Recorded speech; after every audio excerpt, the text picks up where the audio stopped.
할렐루야. 하나님 앞에서 누구인가? 이러한 제목으로 함께 말씀을 나누고자 합니다.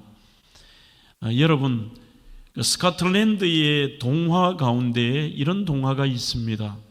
스코틀랜드의 어린 왕자가 하루는 왕궁에서의 그 규율과 여러 생활 가운데 예의와 법도를 지키는 게 너무 어려워서 참 힘들어서 이 아이가 평민복을 갈아입고 아빠 몰래, 황제 몰래 왕 밖으로 빠져나갑니다. 세상에 자기가 하고 싶은 것 하고 드디어 숲속으로 가서 그곳에서 온갖 뒹굴고 노래하고 소리치면서 시간 가는 줄 모르는 시간을 보냅니다. 드디어 저녁이 되었습니다. 무서운 산 속에서 걱정과 두려움이 밀려오는데 빨리 집으로 돌아가야 되겠다, 이렇게 생각하려고 돌아가는데 길이 보이지 않습니다. 그러면서 길을 찾으러 가는데 가시에 걸려 옷은 찢어지고 돌에 걸려 넘어지고 더 이상 걸을 힘조차 없습니다. 큰 나무의 낙엽 위에 쓰러져 잠이 드는데 여기에도 이슬을 맞아서 심한 추위를 느낍니다. 피곤과 거기에 배고픔까지 아침에 찾아옵니다. 어찌할 바를 알지 못해서 숲속에서 이렇게 보는데 아주 깊은 곳에 언덕 위에 하나의 거기에서 연기가 이렇게 올라가는 것이 보입니다. 그곳을 향해 찾아가니 한 집이 있고 할아버지가 소를 키우며 소를 쓰다듬고 있습니다. 이런 장면에서 갑작스럽게 옷이 다 찢어지고 형편없는 초란 어린이가 나타나자 질문을 합니다. 너는 누구냐? 너는 도대체 누구야? 그러자 이 어린 왕자가 대답을 이렇게 합니다. 저는 진짜 아무것도 아닙니다. 그런데 우리 아버지는 왕이십니다. 저는 이 스코틀랜드의 동료를 읽으면서 이런 생각을 해보았습니다. 야, 이 작가가 정말 성경적으로 썼구나. 우리의 정체성에 대해서 참 잘 나타내었다. 우리는 하나님의 자녀로 하나님의 율례와 법도대로 그 테두리 안에 산다는 것이 참 때로는 얽매였는 것에 대한 답답함도 있고 지금이 얼마나 축복인가를 모르며 자꾸 세상으로 편안함을 위해 나가려고 하는 게 인생의 모습이 아닐까. 나가면 처음에는 내 마음대로 하고 즐겁고 화려할 것처럼 보이지만 조금의 시간이 지나면서 살아갈 수 없는 인생의 고통을 경험하게 됩니다. 배고픔도 경험하고 길을 잃어버릴 때도 있고 그곳에서 무서움과 공포와 두려움 속에 살 때도 있습니다. 이제 내가 다시 아버지께로 간다고 하지만 길을 잘 찾을 수도 없고 그것이 길이라고 쫓아가는데 세상은 우리를 향하여 알지를 못합니다. 그러면서 그리스도의 정체성의 얘기가 나오죠. 제일 중요한 대사입니다. 너는 누구냐? 하지만 이 어린 왕자가 그래도 괜찮은 것은 자기의 확고한 정체성을 가지고 있습니다. 나는 아무것도 아니라는 겁니다. 그저 아버지의 덕택으로 지금까지 왕자로 살아갔고 대단한 것처럼 보이지만 나 아무것도 아니에요. 그러나 우리 아버지가 왕이십니다. 신앙의 고백인 것 같습니다. 정말 우리는 먼지보다 못한 존재입니다. 그렇지만 저와 여러분들의 아버지는 만왕의 왕이신 하나님이십니다. 이사야 43장 4절에도 하나님이 우리를 향한 고백을 하십니다. 너는 보배롭고 존귀한데 내가 너를 사랑한다라고 말씀하고 계십니다. 시편 16편 3절에는 이 땅에 있는 성도들은 모두가 존귀한 자이니 나의 모든 즐거움이 그들에게 있다라고 얘기합니다. 우리는 어린 양 왕자처럼 때로는 하나님을 떠나려고 해도 우리는 변함없는 사실이 만세전부터 선택받은 존귀한 하나님의 자녀다. 어떤 모습으로 세상에 살아도 그 정체성은 변함이 없다는 것입니다. 우리는 스스로 내가 누구인가 대한 그 분명한 인식을 가지고 살아야 되며 내 자신이 어떠한 존재인가를 생각하느냐에 따라 거기에 대한 분명한 생각을 가지고 있는 분은 삶의 질이 다릅니다. 삶에 나가는 방향도 다릅니다. 그 사람의 살아가는 삶의 방법도 다르게 살아갑니다. 오늘 저는 그러한 인생의 정체성 문제를 바로 구약 성경 욥기를 통해서 여러분들과 함께 은혜를 나누어 보고자 하는 것입니다. 그러면 욥이 과연 어떤 인물인가? 오늘 성경을 근거로 보면 욥은 우스 땅에 살았다고 되어 있습니다. 이 우스 땅에 대해서는 학자들에 따라서 두 가지 의견이 있습니다. 한 학자들은 지금의 요르단 아래쪽에 바로 에돔 땅입니다. 에돔 땅을 중심으로 살았던 지역을 우스라고 얘기를 합니다. 또 하나의 학자들은 지금의 튀르키예의 남부에 있는 실제 그 도시의 이름도 우스파입니다. 우스. 이것은 바로 튀르키예의 우스라고 생각을 하죠. 실제 지금도 튀르키예 우스에 가시면 욥의 무덤이 남아 있습니다. 저게 실제 욥의 무덤인지 아닌지는 검증이 안 되어 있습니다만 튀르키예인들은 확실히 이곳에 욥이 묻혔다라고 생각하고 이곳을 욥의 무덤으로 알고 있습니다. 그러면 그가 오늘 우스파가 요르단이든 튀르키예든 이게 중요한 게 아니라 어떤 사람들은 욥기를 읽으면서 욥은 실존하는 인물은 아니야. 그는 신화적인 존재이고 상징적인 존재라고 하는데 제가 이런 장소적인 얘기를 드리는 것은 욥은 분명히 실존 인물이었다는 사실입니다. 그리고 그의 살아갔던 연도를 보시면 모든 구약학자들이 공통되게 바로 BC 1900년 정도, 1900년에서 BC 2000년이 즉 더 쉽게 생각하시면 아브라함 시대와 비슷합니다. 아브라함 시대와 비슷한 시대에 바로 고대 근동의 가장 큰 부자였던 사람이 오늘 욥인 것이죠. 기록은 물론 그 문체를 보면 이 욥에 대한 실존하는 인물에 대해서 바로 솔로몬 시대의 잠언과 문체가 좀 비슷합니다. 그래서 사람들은 실존하는 인물 이 욥의 스토리를 바로 솔로몬 시대 때 썼다라고 생각을 하죠. 도대체 욥은 어떤 인물입니까? 성경은 그에 대해서 엄청난 긍정적인 평가를 합니다. 그는 참 훌륭한 신앙인이자 인격자였습니다. 오늘 2절까지 나옵니다. 그 사람은 온전하고 정직하여 하나님을 경외하며 악에서 떠난 자더라. 저와 여러분들이 이런 평가를 듣는다면 최고의 인생입니다. 1번이 그 사람은 온전하다. 성숙하다는 뜻입니다. 완벽한 인물이 아니라 누가 봐도 성숙한 하나님의 사람이었고 정직하고 늘 하나님을 두려워하며 악에서 떠난 자라고 쓰고 있습니다. 포프라고 하는 학자는 이렇게도 말합니다. 그는 하나님을 경외했다는 표현은 그 당시에 종교는 없었다. 종교의 형태도 없었지만 하나님을 경외하며라는 뜻은 욥의 하나님을 믿는 종교성을 뜻하고 하나님 앞에 합당한 존경과 섬김을 했다는 뜻이며 그가 얼마나 하나님께 집중하고 살았느냐의 표시다. 그는 당시에 최고의 지금으로 말하면 대기업 총수의 입장에 있었습니다만 늘 하나님께 집중하며 살았던 사람이었습니다. 그는 큰 부자요 자손의 복도 받았습니다. 아들이 7이고 딸이 3이었습니다. 여기에 그의 재산이 성경에 나옵니다. 양이 7천입니다. 지금도 여러분 양이 7천마리 정도면 부자가 아닐까요? 하지만 고대라고 생각해 보시죠.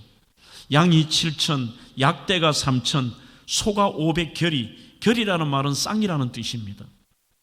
소가 500쌍, 암나귀가 500, 거기에 다수의 종들과 엄청나게 그는 큰 자라고 되어 있는데 이게 원문에는 가돌 미콜이라는 말은 여러 부자가 있었다라는 뜻이 아니라 누구를 다 비교해도 가장 크다는 뜻입니다. 그러니 당시에 고대 근동에서 세계 최고의 부자였다. 이렇게 생각하면 맞겠습니다. 그는 모든 면에 어떤 측면에서는 완벽하게 보입니다. 그의 인격, 그의 신앙, 그의 사회적 지위, 그의 물질 최고인 것이죠. 이런 사람이 얼마나 하나님을 경외하며 살았던지 하나님께서 그런 타락한 천사에게, 그 사탄에게 이렇게 칭찬을 해요. 욥이 이렇다. 자기의 조건과 능력이 이런데도 그의 삶은 이렇다라고 자랑을 하자 사탄이 빈정거립니다. 이게 사탄의 특징입니다. 아니, 하나님이 그런 많은 복을 주시니까 그가 그렇게 생활하지, 그에게도 고난이나 시련을 줘보세요. 그도 똑같습니다. 이렇게 이야기를 합니다. 그러면서 사탄이 이제 유혹을 하려고 그에게도 한번 강한 시련을 줘보세요. 분명히 하나님 원망하고 떠나거나 삶에 문제가 생길 겁니다라고 말합니다. 이때에 드디어 하나님은 그의 삶을 알고 계십니다. 가장 중요한 것은 넘어질지라도 시편에 나온 것처럼 아주 넘어지지 않습니다. 하나님이 붙들고 계십니다. 오늘 사건은 여기서부터 시작이 됩니다. 이제 7남 3녀가 마지의 집에서 모여서 파티를 하고 있습니다. 파티를 하고 있는 현장에 스바 사람들이 와서 그의 기업의 재산 중에 소와 나귀를 빼앗고 차지해버립니다. 두 번째는 소와 나귀를 길렀던 종들이 죽임을 당합니다. 세 번째는 이유 없이 하늘에서 불이 내려서 양과 양을 치는 종들을 다 불살라버렸습니다. 그 다음에는 갈대아인이 나와서 이들이 마지막 남은 재산인 약대까지 약탈해 가버리고 그 약대를 돌보던 종들을 또 다 죽여버립니다. 이것까지는 어떻게 재산이 완전히 사라진 것에 대해 대기업 총수가 거지가 되었다 할지라도 견딜 수 있을 겁니다. 신앙인이라면. 하지만 여기에 엄청난 것이 상상할 수 없는 대풍이 불어서 집 내 모퉁이가 그대로 무너져 자녀 모두가 몰살을 당해버립니다. 그러자 여기에서 아내가 빈정거리고 남편에 대해서 모욕하고 하나님을 욕하고 죽으라고 막 몰아붙입니다. 세상에 어디도 자기 편이 없습니다. 몸에는 심각한 피부병이 생깁니다. 그 지경 속에서 오늘 우리는 욥의 반응과 말을 통해 욥이 가진 자기의 정체성, 이것을 생각한다면 우리의 정체성을 세우는데 큰 도움이 될 것입니다. 가장 먼저 우리는 이 욥의 사건을 통하여 이유 여하를 막론하고 설교를 하고 있는 본인이나 그리고 사랑하는 성도들도 모두가 우리는 하나님 앞에서 죄인이요 하나님의 은혜로 살고 있는 존재라는 것을 우리는 잊어서는 안 됩니다. 나는 죄인이다. 나는 죄인이다. 본문에서 순식간에 당한 고난 앞에 욥은 자기 자신을 먼저 살펴봅니다. 그러면서 첫 번째의 그 행동이 20절에 나옵니다. 욥이 일어나 겉옷을 찢고 머리털을 밀었다고 되어 있습니다. 겉옷을 찢는다는 것은 주체 없는 슬픔이나 고통을 표출할 때에 고대에서 자기가 입었던 겉옷을 하고 찢는 거예요. 괴롭다는 것이죠. 두 번째, 머리를 민다는 것은 머리는 건강과 힘과 명예를 상징하는데 내가 불명예스러운 인간이 되었다. 한마디로 내가 죄인이라는 표현으로 머리를 밀었다는 것입니다. 에베소서 2장 3절에도 사람은 본질상 진노의 자녀라 하는데 욥이 우리의 생각에 그런 전제가 깔려있는 성도들이 많습니다. 욥은 진짜 의인이야. 욥은 정말 대단하고 그는 억울한 사탄의 이러한 시험을 받았어라고 생각합니다. 그러나 욥이 정말 퍼펙트한 의인일까요? 성경은 의인은 없나니 하나도 없다고 했습니다. 자신도 역시 죄로 인하여 징벌받고 영원히 죽을 수밖에 없는 죄인임을 알았습니다. 그래서 고난을 받아들인다는데 그가 이렇게 말합니다. 주신이도 여호와고 취하신이도 여호와이신데 그는 삶의 문제 앞에서 어떤 의미에서 내 잘못이 아닌 것처럼 성경은 보입니다. 그럴지라도 하나님 앞에 궁극적으로 죄인된 내 자신을 돌아보고 그러한 회개하는 태도가 필요합니다. 아, 내가 문제구나. 어제 어떤 장로님이 저하고 잠시 대화를 나누는데 목사님, 갑자기 귀에 이명이 생기고 어지러워서 지내지를 못하는데 제가 하나님 앞에 뭘 잘못한 거 아닌지 그 생각이 듭니다. 그래요. 여러분들 꼭 잘못했다고 이명이 생기고 잘못했다고 죽을 병 생기고 그런 것은 아닙니다. 물론 그 잘못으로 인하여 병이 찾아올 수 있는 것도 사실입니다. 회개해야 되죠. 그러나 꼭 그것이 100%가 아닌데 중요한 것은 어떤 사건이나 내용과 그 형편 속에서 나를 돌아본다는 것은 굉장히 중요한 것이죠. 나를 돌아보는 것이죠. 하지만 성경에 수많은 사람들이 그 죄를 인정하지 않고 나의 죄에 대해서 거기에 대한 고백과 인정이 없다는 것입니다. 하나님 앞에 죄를 지어 망하는 게 아닙니다. 회개치 않아 망하는 것입니다. 창세기 4장을 한번 보실까요? 거기 보시면 가인이 시기 질투하며 동생 아벨을 쳐 죽입니다. 그때 하나님이 나타나십니다. 가인아 가인아 내 동생 아벨이 어디 있느냐? 그러자 창세기 4장 9절에 화를 내며 하나님께 이렇게 얘기합니다. 하나님, 내가 내 아우를 지키는 자입니까? 라고 얘기합니다. 그걸 왜 내인데 묻습니까? 제가 도란노라고 하는 유명한 출판사에서 질문이 답이 될 때라고 하는 책을 썼습니다만 그 책의 핵심이 이겁니다. 성경에 하나님의 수많은 질문이 나오는데 이 질문의 특징은 하나님의 안타까움과 사랑입니다. 하나님이 우리를 향한 저주와 우리를 향한 책망의 메시지보다 그 뒤에는 전부 하나님의 안타까움이에요. 회개하기를 바라고 돌아오기를 바라는 하나님의 안타까움. 범죄하여 죽음의 길에 들어선 아담과 하와에게 나타나셔서 말씀합니다. 아담아 아담아 내가 어디 있느냐? 그런데 그 핑계를 하나님께 댑니다. 하나님 무서워서 동산 나무 뒤에 숨었습니다. 하나님 잘못했습니다. 저희들이 교만하고 하나님처럼 되려고 사탄의 유혹에 빠져 이런 죄를 지었습니다. 그런데 그들은 하나님께 돌립니다. 사람들은 죄를 지어도 문제가 있어도 그것을 하나님께 돌리고 지도자에게 돌리고 다른 사람에게 돌립니다. 자기가 누군지를 모르는 겁니다. 내가 죄인이다.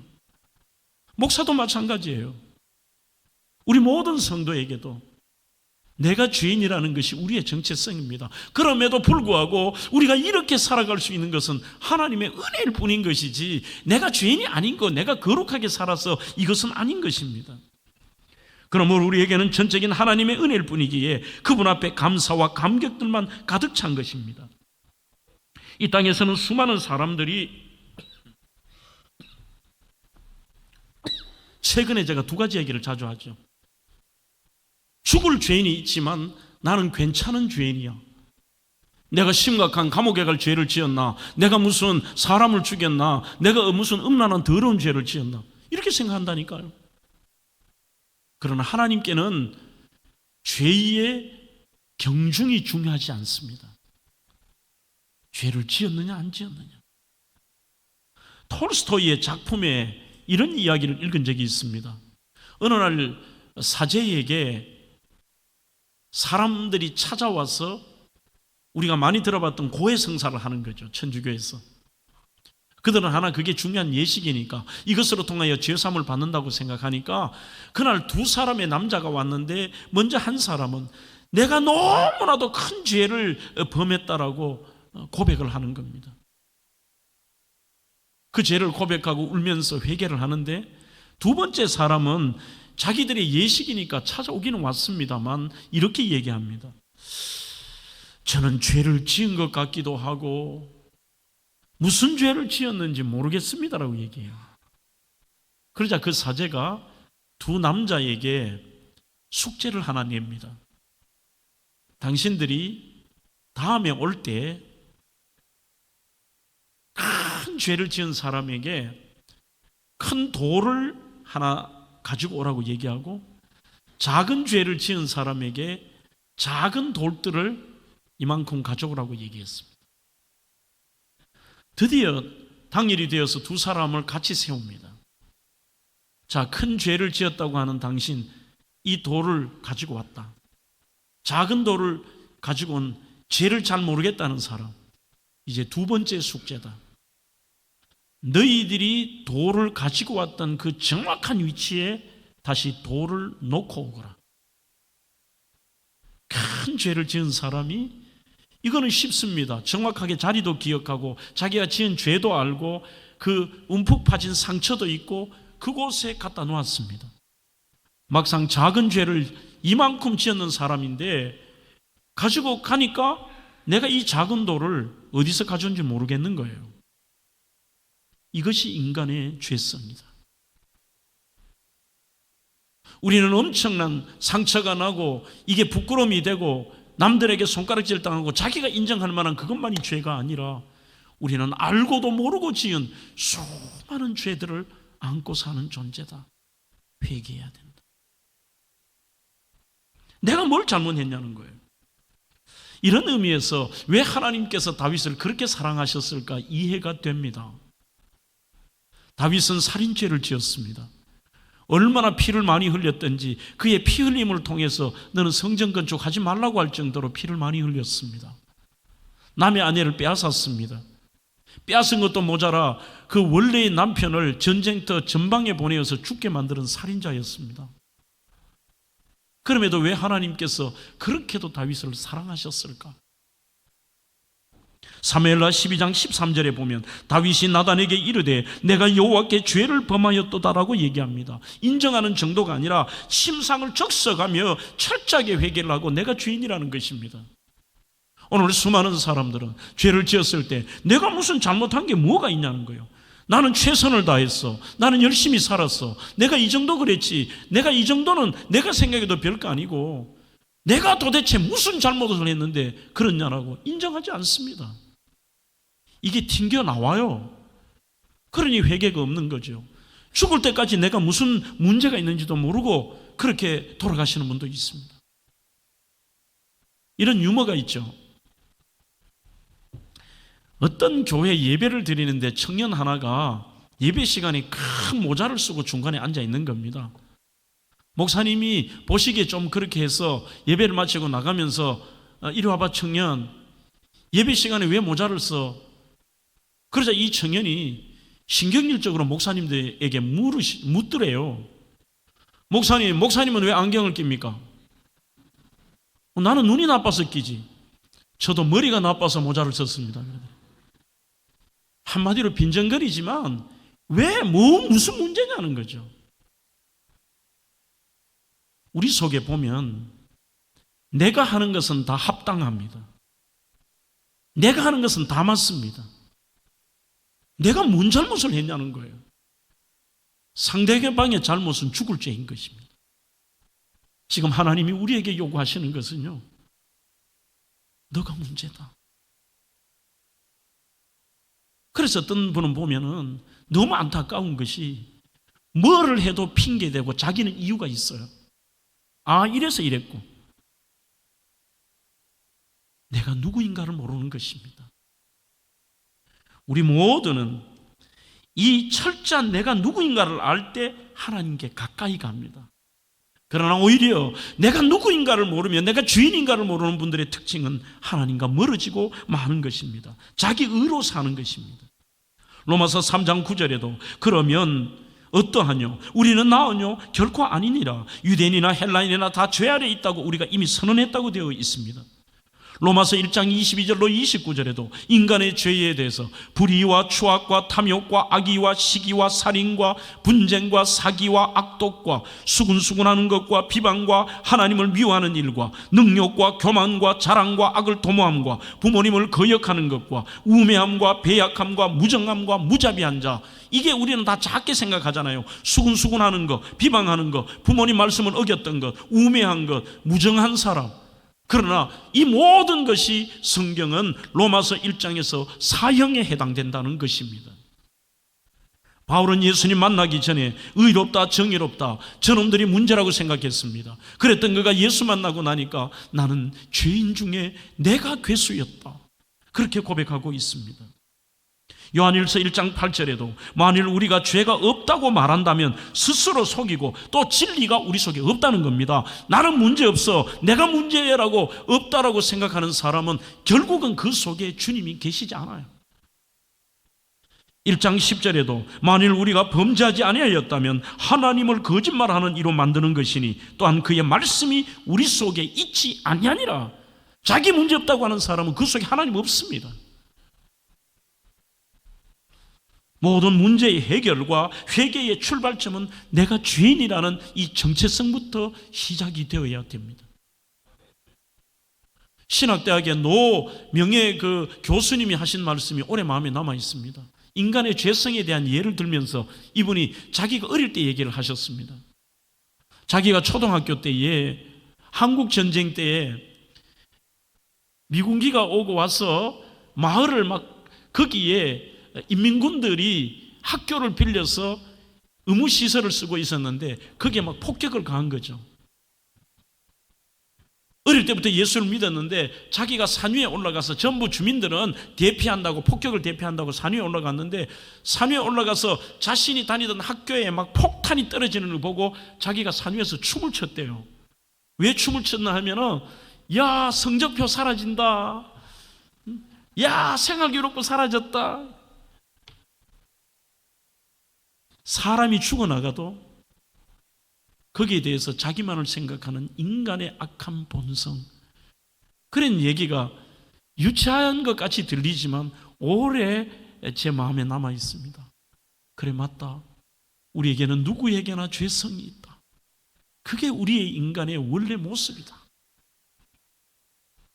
하나님이 우리를 어여삐 보시고 우리를 긍휼히 여기시고 용서해 주셨으니 우리가 살아있는 것이죠. 죄를 지었음에도 불구하고 스바냐 3장에서 주님은 그 죄인들에게 이렇게 말씀합니다. 주님께서 너의 하나님 여호와가 너의 가운데에 계시니 그는 구원을 베푸실 전능자이시라. 그가 너로 인하여 기쁨을 이기지 못하시며, 이렇게 말씀하세요. 비록 죄를 지었지만 여전히 우리를 사랑하시는 주님, 안타깝게 여기고 긍휼히 여기시며 우리를 지속적으로 사랑하시는 주님의 사랑인 것입니다. 욥으로 다시 돌아가 볼까요? 이 욥은 오늘 1장에 보면 회개한 것처럼 보이지만 전체 욥기를 쭉 따라가 보시면 이 욥이 속마음 속에는 겉으로 갑작스러운 문제가 생기니까 옷도 찢고 머리도 밀고 했지만 뭔가 자기의가 있어요. 뭔가 자기의가. 내가 뭘 잘못했지?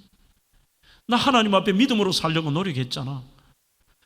내 아이들 한 명 한 명을 전부 그 아이들의 죄를 회개하게 되려고, 그리고 하나님 용서해 달라면서 전부 내가 번제를 다 드렸고 내가 무슨 잘못이 있어?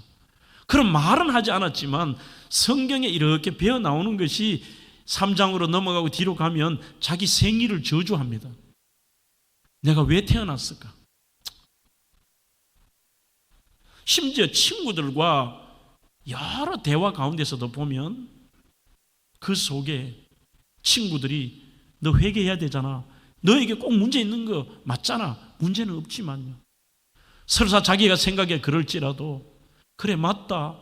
근본적으로 나는 하나님 앞에 죄인이다. 그게 없어요. 하지만 희한하게도 마지막 42장에 가면 이런 내용이 나옵니다. 42장 6절에 그러므로 내가 스스로 거두어 드리고 티끌과 제 가운데에서 회개합니다. 가장 심각한 죄인이 하는 것이 죄를 뒤덮어 쓰는 것입니다. 42장 끝에 가서 가만히 생각해 보니까 내가 하나님 앞에 제일 교만한 인간이네. 나는 전부 가만히 보니까 남에게 상황이 억울하게 생각하고 나는 문제없다라고 생각한 내가 가장 큰 죄인이구나. 그러면서 그가 했던 행동이 죄를 뒤집어 씌고 자기 입에서 처음으로 회개라는 단어가 나옵니다. 그리고 자신들을 향한 비난의 칼날과 찾아왔던 친구들을 위해 기도한다는 말이 나옵니다. 그들을 원망하고 불평하는 게 아니라 그들을 위하여 기도할 때에, 그 다음에 성경은 이렇게 씁니다. 욥의 공경을 하나님이 돌이키시고 욥에게 이전 소유보다 갑절이나 주신지라. 그렇게 말씀하고 있습니다. 로마서 3장 9절에도 만일 우리가 우리의 죄를 자백하면 하나님의 속성과 마음은 미쁘시고 의로우사, 이 여기에서 여러분들 미쁘시다는 말은 어떤 뜻이냐면은 디카이오스라는 공의롭다는 뜻입니다. 미법고 의롭다. 그 다음에는 여기서 하나님이 긍휼히 여기시고 피스토스, 약속을 잘 지키신다는 겁니다. 우리가 우리의 죄를 자백하고 주님 나는 죄인입니다, 하나님의 은혜로 사는 존재라는 그 자백이 있을 때에 이것이 우리의 정체성입니다. 두 번째로 나는 누구인가, 이 질문 앞에 오늘 욥은 정확히 대답을 합니다. 하나님, 나는 소유적 존재가 아니라 나는 관리적 존재입니다. 말이 좀 어려운 것 같습니다. 쉽게 말하면 하나님, 나의 나된 것은 하나님의 은혜고 내가 가진 모든 것들은 원래 내 것이 아닙니다. 오늘 21절입니다. 그의 고백입니다. 이르되 내가 모태에서 알몸으로 나와 싸운즉 또한 알몸이 그리로 돌아가올지라 주신 이도 여호와시요 거두신 이도 여호와시오니 여호와의 이름이 찬송을 받으실지라고 말씀하고 있습니다. 그럼 분명 우리 자신이 소유적 존재가 아니라는 것을 알고 있습니다. 재물은 물론이요, 우리가 자신에 대해서 보다도 더 애착을 보이는 자녀일지라도 원초적으로 보면 내 것이 아닙니다. 세상 사람도 그것이 압니다. 유행가를 부르는 사람도 인생은 벌거숭이, 빈손 들고 왔다 빈손 들고 간대요. 그러나 성경은 더 구체적으로 말합니다. 내 소유가 아닌 것입니다. 주신 이도 여호와시요 취하신 이도 여호와시라. 내가 지금 전 세계에서 가장 큰 거부였지만 그것을 주신 분이 하나님이시잖아. 내게 아니잖아. 그러면 원래 주인인 하나님이 다 가지고 가신 것도, 나의 재물도, 소도, 나귀도, 양도, 종들도, 자녀도 하나님 것이잖아. 이 생각이 있는 것입니다. 디모데전서 6장 7절에도 우리가 세상에 아무것도 가지고 온 것이 없음에 또한 아무것도 가지고 가지 못하리니 욥은 자신의 존재를 정확하게 알았습니다. 오히려 주인이신 하나님께 찬송을 받으실 거라고 얘기합니다. 그러면 여기에서 우리 성경은 청지기 의식을 얘기합니다. 아니 내 것 아니니까 내 마음대로 할 수 있는 거 아니야? 아니면 나하고 상관없잖아. 대충 해도 되지 뭐. 이게 아닙니다.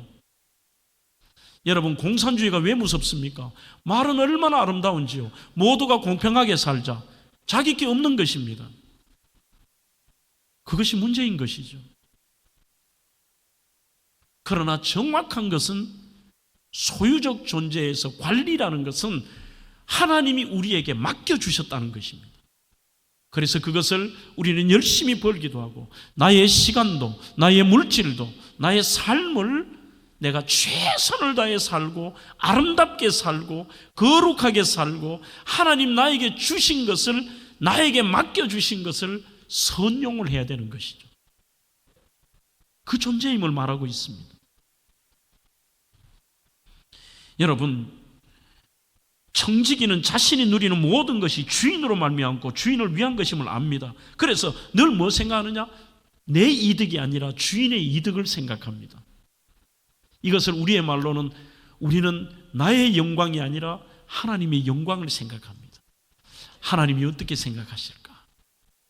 두 번째, 최선을 다하는 삶을 삽니다. 왜 그럴까? 언제 청지기의 삶이 끝날지 모릅니다. 우리의 생명도 하나님 거두어 가시면 내 것이 아닙니다. 우리의 물질도, 우리의 모든 것들이요. 하나님께서 손에 들고 오라고 하시는 것도 없습니다. 우리는 맨몸으로 와서 맨몸으로 갈 뿐입니다. 하나님이 무엇을 주시고 있다면 그것을 인하여 우리는 그저 자족하는 것이죠. 만족하면서. 그럼에도 우리는 내 거라는 생각이 많습니다. 어떤 아이가 그랬다 그래요. 어머니가 옛날 주일학교 갈 때에 헌금을 주시지 않습니까? 자꾸 그 헌금을 가지고서 얘가 딴짓하고 과자 사 먹고 하니까 어머니가 이쪽 손에는 이건 하나님께 드릴 헌금이야.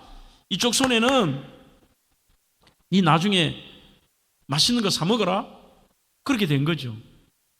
애가 열심히 교회를 뛰어가다가 그만 넘어져서 자기 손에 들고 있던 그만 헌금이 떨어져서 떼구르르 굴러가지고 하수구로 빠져버렸어요. 그러자 얘가 뭐라 그런지 아세요? 하나님의 돈이 하수구에 빠졌네 그러더래요. 그러니까 철저하게 자기 거라는 생각, 자기 거. 이게 인간의 본성이에요. 자식도 내 거, 내 새끼, 내 물질, 나의 것이라는 생각이 있기 때문에 거기에서 나오는 게 집착입니다. 돈에 대해 집착하고 권력에 대해 집착하고.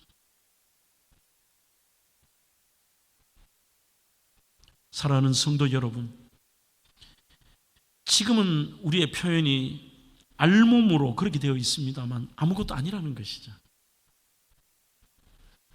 정확한 것은 죽음 앞에 정확합니다. 우리가 하나님 앞에 가지고 갈 것이 아무것도 없습니다.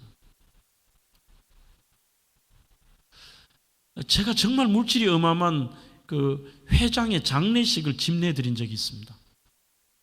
그러자 후손들이 그분이 타던 평시에 어마어마한 좋은 차에 저를 모시고 간다고 태우는데 옆에 이렇게 보다 보니까 평상시에 그 회장님이 앉았던 이 자리 쪽에 이분이 썼던 휴지, 그 다음에 알사탕, 작은 메모지, 자질구레한 것, 이런 게 놓여 있는데 무슨 생각이 드느냐 하면 정말 아무것도 아닌데 무엇을 집착하며 살아? 여기에 대해서 필립 얀시는 우리가 가지고 있는 것은 내 것이 아니고 우리가 남에게 준 것만이 우리에게 남은 것이래요. 그것만 내 것이래요. 천국 가면. 우리는 청직이라는 정체성, 청직이라고 하는 말은 최선을 다하면서 내가 완성하고 내 걸로 차지하고 그것이 끝이 아니라 나에게 주어진 시간과 내용을 최선을 다해 사용하는 겁니다. 건전가요 중에 이런 게 있지 않습니까? 인생은 미완성. 미완성이니까 차라리 안 하는 게 낫다가 아니에요. 청지기는 그리다 많은 그림. 그리다가 중단하는데 그릴 필요가 뭐 있냐가 아닙니다. 맡겨주신 거죠. 하나님이 우리에게 맡겨준 그 동안에 그것을 가지고 그래도 우리는 아름답게 그려야 해. 인생은 미완성. 부르다 멎는 노래. 다 못 부를 거 말로 부르냐가 아니에요. 내 노래가 아닌데 그래도 우리는 아름답게 불러야 해. 인생은 미완성. 쓰다가 많은 편지. 그래도 우리는 아름답게 써가야 해. 그게 청직입니다. 서유적 존재는 늘 만족감이 없습니다. 그리고 집착합니다. 당대의 세계 최고의 부자였던 락펠러는 이미 52세가 될 때까지 그는 수많은 기업을 합병하며 세계 최고의 부자가 되었습니다. 남들이 너무나도 저렇게 집착하며 엄청난 미래를 향해서 열심히라고 말하지만 남들이 보기엔 집착인 거예요. 묻습니다. 아니 도대체 당신은 어느 정도까지 돼야 만족하느냐 하니까 그때에 락펠러가 했던 말이 있습니다. 조금만 더, 조금만 더. 그게 소유적인 삶입니다. 그러나 관리적 존재는 나에게 주어진 여건과 환경과 처지 속에 늘 자족합니다. 늘 감사합니다. 내려놓습니다. 그리고 하나님이 나에게 주신 그 시간과 모든 것을 누리며 삽니다. 이 대표적인 것을 저는 고든 맥도날드의 하나님이 축복하시는 삶에서 읽어보았습니다. 어떤 내용이냐 하면 고든 맥도날드가 어느 날 뉴욕의 버스 기사들 중에서 예수 믿는 신우회에 설교할 일이 있었습니다. 그래서 이분들의 얼굴에 기쁨이 없는 거예요. 어떤 분들과 얘기를 나누니 전부 하는 말이 요즘 뉴욕의 교통 상황이 안 좋아요. 손님들도 별의별 희한한 인간들이 많아요. 그리고 임금도 오르지 않고 힘들어요. 전부 자기가 하는 일에 대한 불평과 불만들을 가득 찬 것입니다. 그때 그가 했던 말이 있습니다. 여러분, 여러분들은 그리스도인이십니까? 여러분들의 정체성이 어디에 있습니까? 그리스도인이라면 버스를 성소로 생각하십시오. 예수 그리스도의 이름으로 지금부터 8시간 동안, 근무하는 8시간 동안 나는 이 버스를 성소로 선포한다. 또한 이 버스에 들어서는 모든 사람은 그들이 알든 모르든 나를 통해 그리스도의 사랑을 경험하게 될 것을 선포한다. 그렇게 하십시오라고 그랬어요. 내가 운전하는 8시간이 여기가 예배당이라는 겁니다. 여기가 거룩한 지성소라는 겁니다. 그리고 내가 이 지성소 안에서 버스 안에 만나는 모든 사람은 내가 봉사해야 되고 내가 기쁨으로 맞아야 될 예수님의 사랑을 경험시켜야 될 사람이라는 걸 선포한 겁니다. 내 손, 내 발, 내 입, 내 가진 모든 것은 주님의 것입니다. 당신이 기뻐하시는 대로 사용하겠습니다. 당신이 원하시는 대로 쓰겠습니다. 놀라운 일이 벌어집니다. 이때 참석했던 신우회의 버스 기사들이 그대로 해보았습니다. 오늘부터 버스를 나는 성소로 선포한다. 그리고 이곳은 그리스도의 사랑이 나가는 곳이다. 상황이 달라진 것은 없지만요,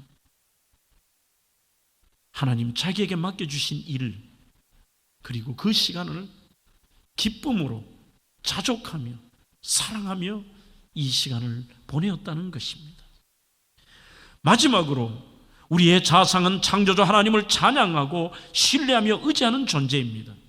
오늘 22절까지 여호와의 이름이 찬송을 받으실지니이다 하고 이 모든 일에 욥이 범죄하지 아니하고 그 다음 중요합니다. 하나님을 향하여 원망하지 아니하니라. 그렇게 쓰고 있습니다. 우리가 사는 날이 명랑하든지 암울하든지 우리는 하나님만을 경배하고 찬양합니다. 하나님을 믿고 끝까지 찬양하는 자에게 또 하나의 다른 얼굴이 있습니다.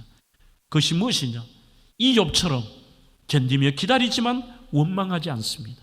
자기 생각대로 되지 않을지라도 불평하지 않습니다. 원망하지 아니하니라. 우리는 하나님께 영광을 올려드릴 존재지 우리의 입술로 원망과 불평이 아닙니다. 성경 민수기 14장 2절을 보십시오. 이스라엘 자손이 다 모세와 아론을 원망하며 온 회중이 그들에게 이르되 우리가 애굽 땅에서 죽었거나 이 광야에서 죽었다면 좋았을 것을 악평을 하고 불평하고 원망합니다. 이렇게 살 바에 차라리 죽어버리면 좋겠다. 애굽이 나았대요. 그렇게 괴로워서 하나님을 찾아 살려달라고 했던 사람들이 애굽이 낫다고 얘기하고 차라리 여기서 죽었으면 좋겠다. 그러면 민수기 14장 35절에 하나님이 이렇게 말씀합니다. 그들이 이 광야에서 소멸되어 거기서 죽으리라. 너 말도 한 대로 해주마. 원망한 대로 해주마. 사막에서 죽었으면 좋겠다고? 사막에서 죽거라. 원망 불평하지 않은 믿음의 여호사와 갈렙 두 사람을 제외하고 모든 원망 불평하는 자가 가나안 땅에 들어가지 못하고 그들의 말대로 광야에서 죽었습니다. 웨슬리는 마지막 죽음의 순간에도 세상에서 가장 좋은 것은 능력의 하나님께서 우리와 함께 계신 것입니다. 그렇게 얘기합니다. 다윗은 역대상 29장 힘들 때에도 우리 하나님이여 이제 우리가 주께 감사하며 주의 영화로운 이름을 찬양하겠습니다. 시편 103편 2절 내 영혼아 여호와를 송축하며 절대로 다윗아 하나님의 은총을 잊지 말자. 그의 고백은 아름답습니다. 나의 힘이 되신 여호와여 내가 주님을 사랑합니다. 오늘 저의 은사의 정리를 소개하고 기도하겠습니다. 제 영성신학 교수였던 리차드 포스터는 이렇게 말합니다. 감사와 찬양으로 인생을 보내는 방법 3가지. 첫째, 생각을 훈련하라. 늘 어떤 사람은 그게 아닌데도 부정적인 것과 거기에 문제 있는 거기에만 함몰이 돼서 남들은 다 부러움의 대상이라고 하는데 자기 혼자 죽을 것 같다 그러고요. 불평하고 원망해요. 그 다음에 2번째는 언어 훈련을 하라고 얘기합니다. 언어 훈련을 하라. 오늘 이 책은 바로 제 은사가 했던 내용을 이 책에 소개하고 있다는 것입니다. 언어 훈련이라는 것은 그 어떤 경우에도 오늘 이 욥처럼 우리는 찬양의 존재이지 이 입술로 원망하고 불평하지 않겠다는 겁니다.